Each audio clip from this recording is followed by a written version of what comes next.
আরিফ ভাই, একটা কমফোর্টার কিনতে গেলে আমরা কি লক্ষ্য করব? মোটা কমফোর্টার কিনবো না পাতলা কিনবো, চাইনিজ কিনবো না বাংলা কিনবো? একটু বুঝিয়ে বলেন তো ভাই। ভাই নির্ভর করে আপনি কমফোর্টার কোনটা কিনবেন। আচ্ছা নরমালি কি হয়, আপনি যদি একটা ভালো আরামদায়ক কমফোর্টার কেনেন, সেটা হুম। মোটা পাতলা কোনো ভেরি করে না। আচ্ছা কারণ আপনি কমফোর্টার গাইদেন কমফোর্ট ফিল করার জন্য। আপনি যদি দেখা যাচ্ছে 6 কেজি 7 কেজির জন্য একটা মোটা কমফোর্টার নেন, সেক্ষেত্রে কিন্তু আপনার ওই কমফোর্ট ফিল হবে না, সেই চাপা দেওয়ার মতন অবস্থা থাকবে। আর শীতে তো ভাই আপনি একটা এরকম চাপা কমফোর্টার দেয়া নিবেন, কিন্তু ভালো চাইনিজ লাগে না কমফোর্টার খুবই সফট এবং আরামদায়ক একটা কমফোর্টার ভাই। নেবেন। অনেকে করে কি জানেন, কমফোর্টারের ভিতরে ঘুমাইলে, যেমন আমি কি করি, কমফোর্টারে মুড়ায়া জড়ায় এমন ভাবে শুয়ে থেকে আমার আর বের হতে মন চায় না। তবে কিছু কিছু কমফোর্টার আছে খসখসা।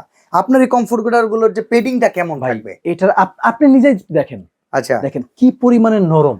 আর আচ্ছা, ইভেন খসখসে কাপড় থাকে। গুলোও ভাই জি, জি। একবারে দেখতেছি এটা কি সুতি কাপড় হ্যাঁ, সম্পূর্ণ? 100% কটন।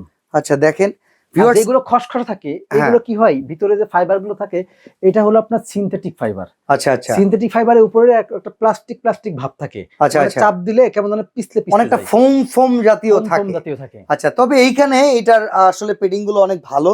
আর এখানে সাইডে পাইপিং করা আছে। সাইজটা যদি একটু বলেন সাইজ আমাদেরকে। হলো 200 বাই 230 সেন্টিমিটার। আচ্ছা, তো প্রাইসটা একটু বলে দেন, এটা কত প্রাইস রাখতেছেন? মাত্র 4200 টাকা। স্ক্রিনে দেওয়া নাম্বারে যোগাযোগ করবেন। ডেলিভারি চার্জ কে দিবে? ফ্রি, একদম ফ্রি, কোনো একদম অ্যাডভান্স ফ্রি, লাগবে? 1 টাকা অ্যাডভান্স লাগবে না।